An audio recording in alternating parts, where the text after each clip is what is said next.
Hello everyone, welcome back to another dose of APUSH. Today we're going to have key concept 9.2.1.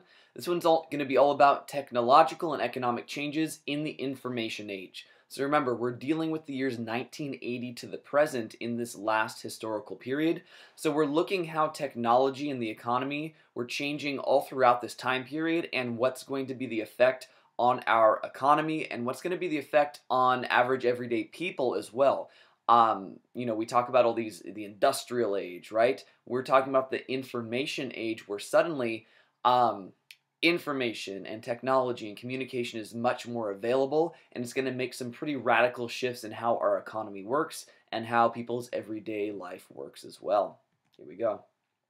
All right, so first thing we have to talk about is how technology and especially communication changed how America interacted with the world economically. So we're going to focus on the 1980s at the very beginning.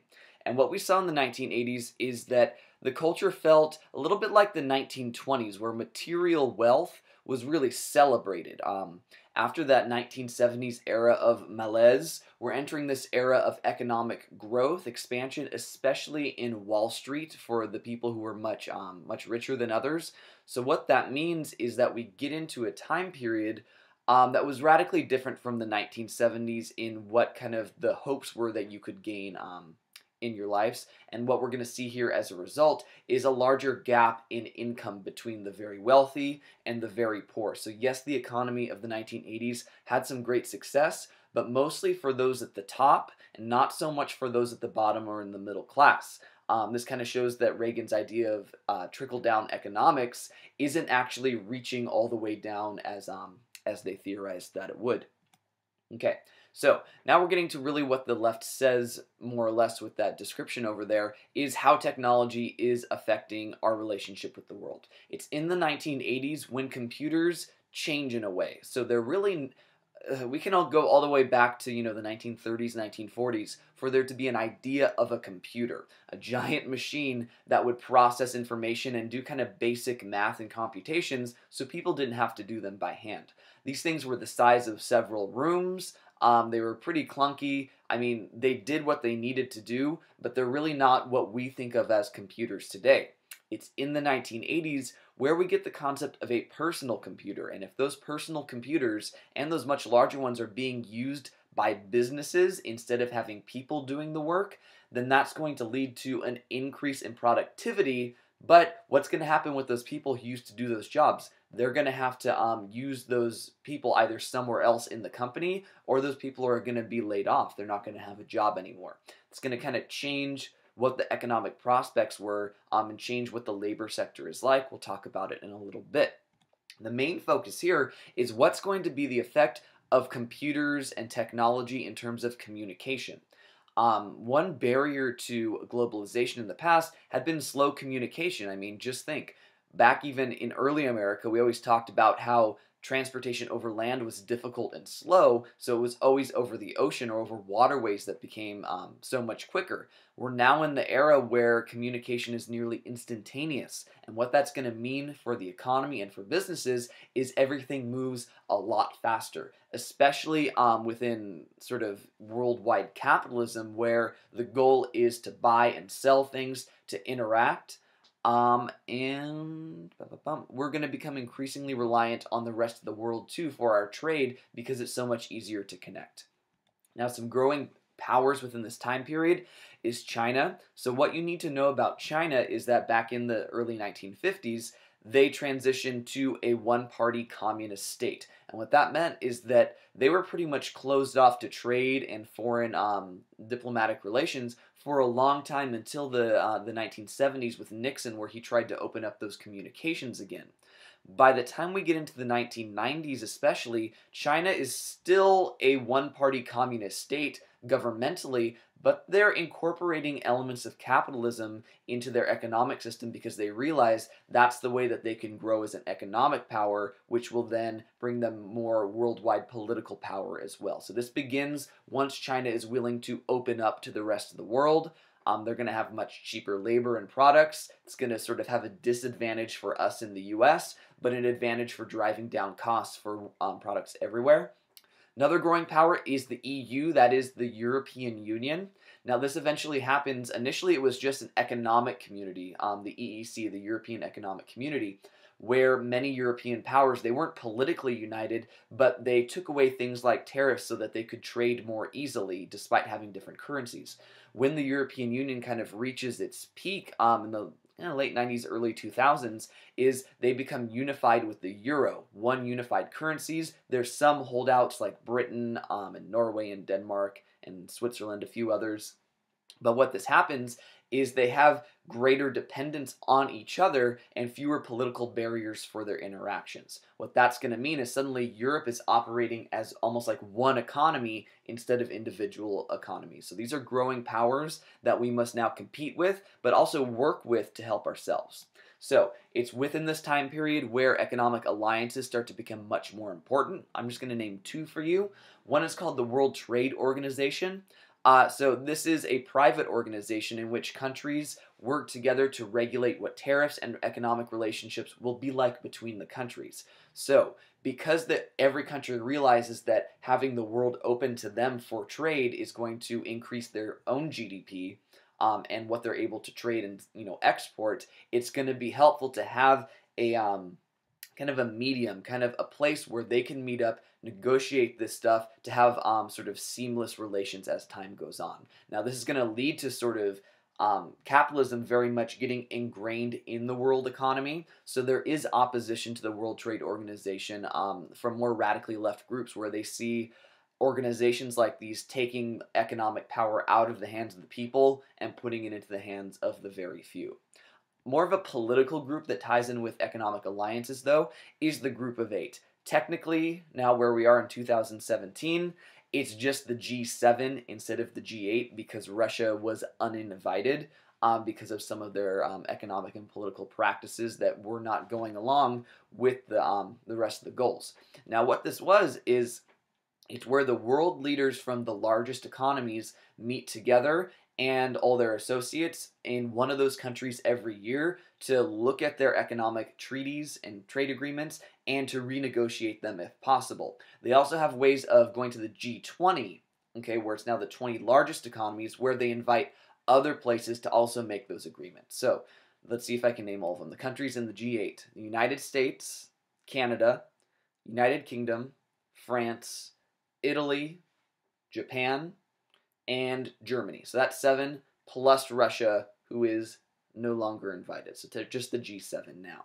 So what you can see is all this stuff is going on that's been on the slide about economic cooperation in addition to competition. So it's going to drive sort of the economic output of the world up, but it's also going to have some unintended consequences on the labor sector, on many things that don't really incorporate into how we judge the economic success of the country, but it will often look like, well, the people actually aren't doing that well despite the success, economic success of the country. All right, next we're going to talk about technology. So this is kind of a weird one to talk about because you guys, as sort of the most recent generation, know a lot about technology. You know much more than older people. So this idea of technology and innovations and this thing called the internet being so important in everyday life, you take that for granted. But when we look at history, we need to sort of take off our lenses of how we look at things and think of it in this this larger picture of how this stuff changed how the world communicated and what daily life was like. So I said a little bit about this before. PCs, cell phones, are personal computers, are making it so that they're outward signs of wealth, but also ways of communicating and doing things much more efficiently. Now here's kind of how the growth happened here. There's one of the biggest computer companies that has been around a long time, IBM, International Business Machines. Now they've been around since about 1900, and they really dominated the computer business early on, and even into the sort of 1970s and 1980s for what people even had in terms of computers within the business world. Okay, now we're in the digital information age. IBM is still around, and they're doing stuff to try and keep themselves relevant, but when we think of computers anymore, we think of personal computers. They're thinking of more things on the larger scale, like servers, like having computers for entire businesses and how they store and manage their data rather than just the individual. Okay, so you're not really going to see many computers that are an IBM that you can buy personally, but businesses deal with them instead. Okay? However, it's in the 1980s when personal computing became a thing, and this really comes about with the Macintosh by Apple in 1984. So this creates the idea of a desktop computer. We take it for granted whether you use a Mac or whether you have a PC today, that there's like this desktop where you can like have all your folders there, where you have the thing on the bottom that opens up where you can choose your programs, that you have a mouse that you can navigate and select things. Those were all brand new things on this 1984 Macintosh. It was very user friendly and it was meant for consumers. Past businesses or past computers were just meant for businesses.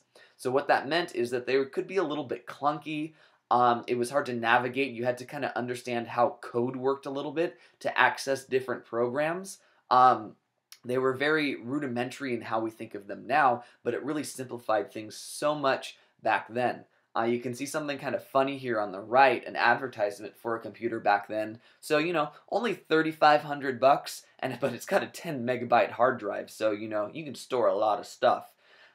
It's pretty laughable because of how we think, of how much less expensive computers are with, I can't do the math, 1,000 times, 1,000,000 times the storage of that, or even just 1,000,000 times the processing of that in, yeah, I'm tapping my amount of technological knowledge here.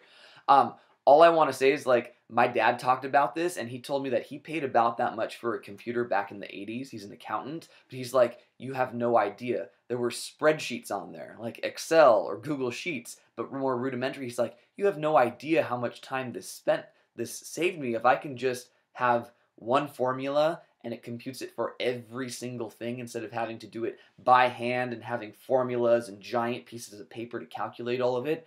It really revolutionized the economy, both personally and on the business side as well. We see some competition for personal computing with Macintosh come up with Windows 95. Of course, today we think Windows 10, Windows 7, Windows Vista, Windows XP is kind of how we go backwards. Windows 95 became the standard for many, many years. I mean, many businesses had Windows 95 into the early 2000s, and it was the very first Windows operating system to have an internet browser. Imagine that. Oh my God. Back in these days, that was a big deal because if you wanted to have an internet browser, it was often a separate CD that you had to put in the computer and run, and you had to connect to the internet and couldn't use the phone while you did it. Ask me some old stories in class, and I'll tell you what this was like back in the day because, I was still young back then. I was about, 8 to 10 years old, but I remember when we got the internet and kind of the weird things that you had to go about in order to actually access something that was actually pretty slow from modern standards. All right, so internet gets commercialized by 1991. It's kind of used by the government and business before that, and it changes how we all connect, how we interact, and there's a whole nother sector of the economy. I'm going to put all this stuff up at once because you guys know a lot of this stuff already. Okay, so email obviously makes it much more quickly to communicate with people, to use less paper, for quick responses, not long formal responses, and what that means is it's going to change kind of the dialogue. It's going to change the tone of the dialogue within the business world because you can have a quick response instead of making things so formal and taking a long time. Okay. Next up, cell phones to smartphones. That happens in kind of the late 2000s. So I think 2007 or 2008 was the first iPhone, and that was kind of this radical idea that then spawned many more types of smartphones. I remember there was this idea that when cell phones were coming out that they kept on getting smaller and smaller and smaller. The companies eventually figured out, well, no one needs, a cell phone that they can barely hold up to their ear. Why don't we just keep the cell phones the same size and increase the computing abilities enough to the point where they got smartphones? And we actually see the trend that if you think of the original iPhone, it's much smaller in kind of surface area than the ones now. It's like it was this trend that they were trying to go so small, and now we're going even bigger in the process with more capabilities along the way. Social media, that's something you guys understand a lot more than I do. I'm sort of the generation where I could be using it more, but I don't like to. But what that means is it changes how we interact. I mean, look at Snapchat. I don't get it. you guys use it all the time to communicate on a very quick, on a very sort of informal basis of seeing little things all throughout your friends' days. For me, I don't really want to do that. And so you can see that's going to have significant effects when we move into decades from now, when a whole generation is communicating in a way that old generations do not communicate like that. All right?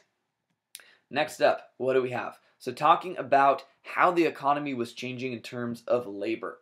So a major contributor to this is that our economy started to deindustrialize. Now, the success of our economy for so long had been reliant on industrialization. We can go back to the late 1800s for this, with steel, with oil, with all those things being produced because we were an industrialized country that had a lot of pull factors that were attracting immigrants that sort of created a new labor force. But as we get into the 1970s and onward, this is in decline because other countries around the world are industrializing as well, and they don't have to pay their workers as much.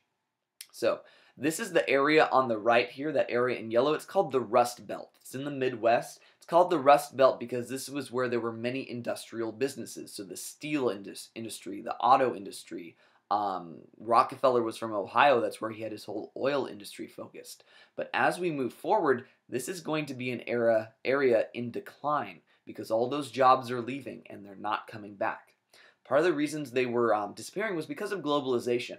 The opening up of the Chinese economy to the world meant that it was cheaper to buy things from China that were industrial products rather than the U.S. The U.S. had large union membership, which meant higher wages, and it really increased the size of the middle class. But suddenly, with a globalized world, and companies are saying, "Wait, I can get this cheaper from China. Why would I buy the more expensive product from home?" The world is also having fewer tariffs, and you can see this leads to our country deindustrializing. So steel, oil, coal, the auto industry all start to go overseas, and those industries sort of wither away to this very day within the U.S.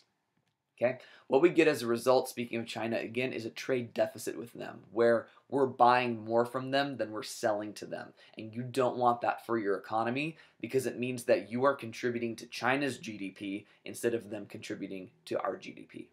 Okay?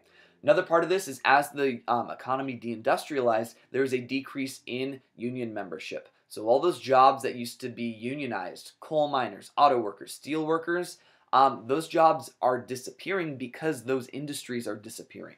We see a drop from 35 to 12% jobs being union jobs from this old era, from kind of like the 1960s into this new historical era where we are in period 9.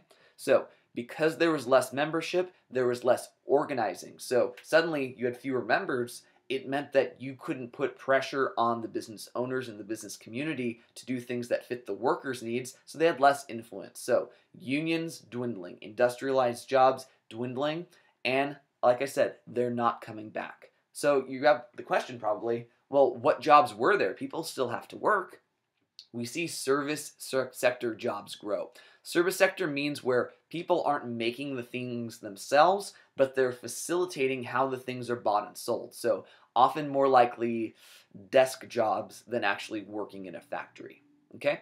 So a way to think about this is supply and demand. So in manufacturing, we used to be on the supply side. So that means that we were actually making the products. But now more jobs are on the demand side, where because the U.S. is a consumer society, there need to be jobs to fill the need of what the consumers need rather than what the producers need. So retail clerks, healthcare services, restaurant services. We see by the year 2015, 70% of all jobs in America are service-oriented instead of manufacturing-oriented. All those manufacturing jobs are overseas or just in different countries. So we became a nation of consumers, not producers, and you can imagine what a huge shift that's going to have on our economy if we're the people using things instead of the people making things. Okay,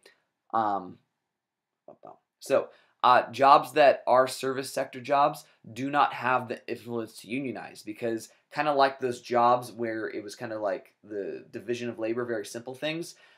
If someone's causing trouble, you fire them. Okay, if they try to unionize, you fire them. They're not jobs that are career oriented. They're more oriented towards the short term. I have some bad grammar at the bottom of there. I need to fix it. This positions. What the hell is my problem? I had to fix it. I'm ashamed. So much shame. All right, one last slide. What we're talking about here is how wages stagnated. Now, we've talked about the difference between nominal wage and real wage. Nominal wage is what it says on paper, like how many dollars per hour you're getting. Real wage is what happens when you compare that wage to wages in the past in reference to inflation. So you can see how much buying power does my wage really have. These real wages are not growing, and in fact, they decrease over time as well, which means a big struggle for the middle class, because the middle class used to rely on these higher wages within the 20th century. What we see is the income gap grew wider. I already mentioned this before in sort of relation to the stuff we talked about earlier, globalization, deindustrialization, but we see it grow, and here's some data. So the incomes of the top 1% of households in America grew by 275% from the 1970 to now. Meanwhile, for the middle class, there was only a 40% increase. And when you take inflation into account, that means real wages, there really wasn't much of a growth at all for the middle class, but significant growth for the very wealthy, the top 1%. So what we see is because the middle class was part of a consumer society, they're still spending money, but on credit. So that means that they're going into debt to maintain their standard of living because prices continue to rise, consumerism continues to grow. So what we see is the middle class shrinks in a way because they do not have the economic influence that they had before, and the income gap is growing and growing and growing. All right, now on top of this, there are different views on income equality. So it's sort of quantitatively provable that this gap is growing, but depending on your political biases, you think one way or the other on what should we do about it. So back in the 1980s, we've already talked about trickle-down economics, Reaganomics, and how that continued. Well, after Reagan became president, George H.W. Bush, later on in the 2000s and now in the present, we have more Republican presidents that take on this same idea of trickle-down economics, the idea of give the very wealthy a break in the way, and they'll have more money to spend on the economy. So what does this look like in terms of policy? Significant tax cuts for the wealthy. So Reagan did that back in the 1980s. George W. Bush did that during his presidency. Donald Trump has done that as well within his presidency. Now, what this means is there gets to be a lot of anger from the people about what this means for the middle class and people below that. Okay? That disparity of wealth has often led to movements where people say this is unacceptable. So back in the 2000s, I think it was around 2009, 2010, there was a movement called the Occupy Wall Street movement. There were people who basically said the government is favoring this top 1% instead of the people, and the government's supposed to work for the people, so they protest and they occupied areas trying to put pressure on the government to regulate Wall Street and regulate business more. It didn't have much of an effect. It kind of fizzled out over time. But this was a response to that Great Recession of 2008, where it became very clear that the lack of regulation had led to the largest economic crisis since the Great Depression. All right, now another thing that there are diverging views on is minimum wage. If you're a liberal when it comes to economic policy, you look at minimum wage and say it should be higher so people can make money in order to sort of have a livable wage where they don't have to live in poverty while also working 40 hours a week. If you're conservative, you tend to say that's going to take more government regulation and rules on business to make it happen.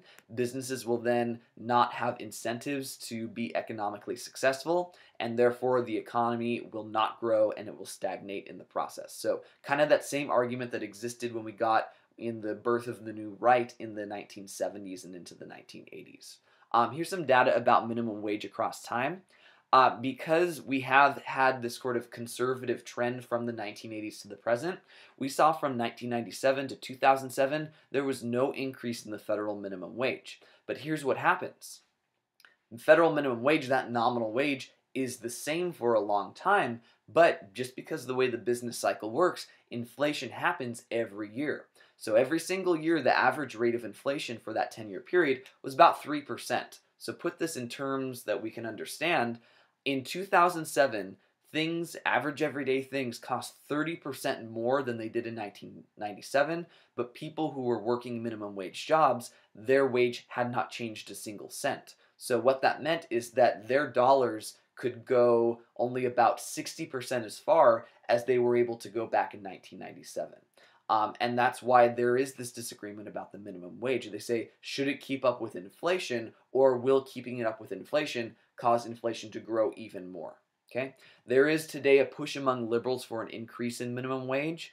So the most famous one is Bernie Sanders talking about getting the federal minimum wage to $15 an hour, with pointing out the things along the way to come together. Bad impression. I'm sorry, but I'm really not sorry. This really isn't going too far because it would take Congress to get that done, and Congress is not in a position to do that at the moment. Some states are doing it. California's is going to go up to $10 in 2018, and the federal minimum wage right now is, by the way, $7.25, and it's been that way for many years. Okay, so this income gap, like I said, it really separates people into their political spectrum ideas. Conservatives don't mind it because they say that's what the economy, that's what laissez-faire economics has created. They don't want the government involved. Liberals are saying something should be done to mitigate that gap. And that's kind of what you see with the data on the top right. It's hard to see, but the very top one says what the actual distribution of wealth is, where most of the wealth is in the hands of very few. The very bottom one is when they took a poll and asked people what should the distribution of wealth be. That's what they want it to be. The middle one is what people thought it was. So the distribution of wealth is much more separated in favor of the 1% than most people think, and significantly lower than they want. So will anything be done? Who knows? All right, thank you so much for watching. You know what you've got to do. You've got some cards to create, red or yellow terms. The quizzes this unit, remember, are extra credit, but you can take that if you want to. Post it through Google Classroom. We've got a geography assignment to do, chronology to study for our chronology final, and a next video to watch if you're ready to go.